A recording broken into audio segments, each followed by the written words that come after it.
And Don was talking about the number of ballots that have come in, many of them in the mail, already in the hands of voters in terms of the mail-in ballots. But on many of them, there's an error. WMAR 2 News' Mallory Sfoste explains what it is and why it matters. The error only affects Baltimore City voters. Of the 11 ballot questions, one is slightly off, and it impacts the council's ability to override the mayor's veto. In a presidential election, the ballot questions may seem like an afterthought, but 7 of them could change how Baltimore City is run.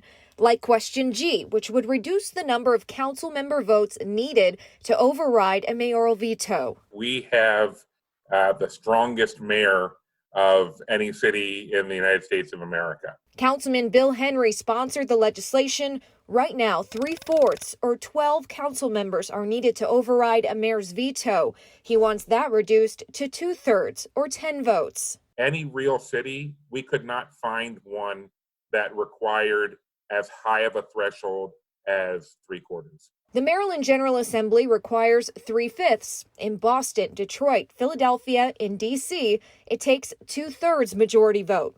The council first introduced legislation last year, but in June, it was vetoed by Mayor Jack Young.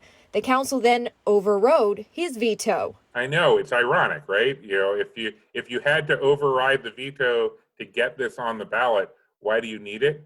And the answer is clear, that we were able to get many of the veto overrides that we've gotten in this last term because they were around charter amendments, they were around structure of government itself. What's the backstory to this idea, though? Was there a certain issue or topic that there was a veto and, the council wasn't able to override it together?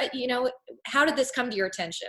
In all candor, it's not one particular vote. Henry said it has to do with the uneven power dynamic and ensuring the will of the people prevails.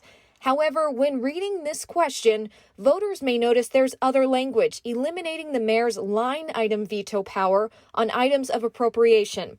Henry said this was removed in the legislative process, but the original description went to the State Board of Elections. By the time the error was caught, the deadline to make changes had passed. We were assured by lawyers that no matter what the language on the ballot says, it's referring to the version of the charter amendment that was actually passed by the city council. That means if you bubble in for the charter amendment, you are in favor of reducing the majority needed to override a mayoral veto from 3/5 to 2/3. Mail-in voters will receive an insert in their packet notifying them of this discrepancy, while in-person voters will see a notice posted in all voting booths.